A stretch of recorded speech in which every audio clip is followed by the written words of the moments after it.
Looking for a mechanical keyboard that feels satisfying without getting overly complicated?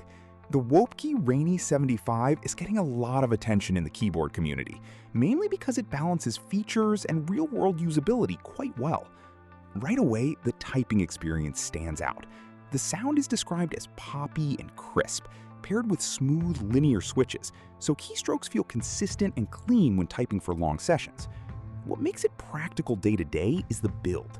It uses a gasket mount design, which helps soften the typing feel, and it's hot-swappable, so switching out switches later doesn't require soldering.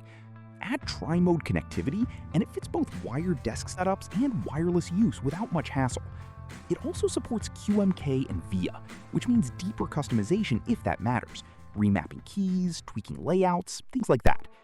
That said, it's not perfect.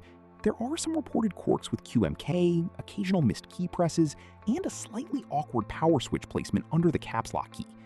Overall, for people who want a solid typing feel with room to customize, but still keep things relatively straightforward, this is an option worth considering.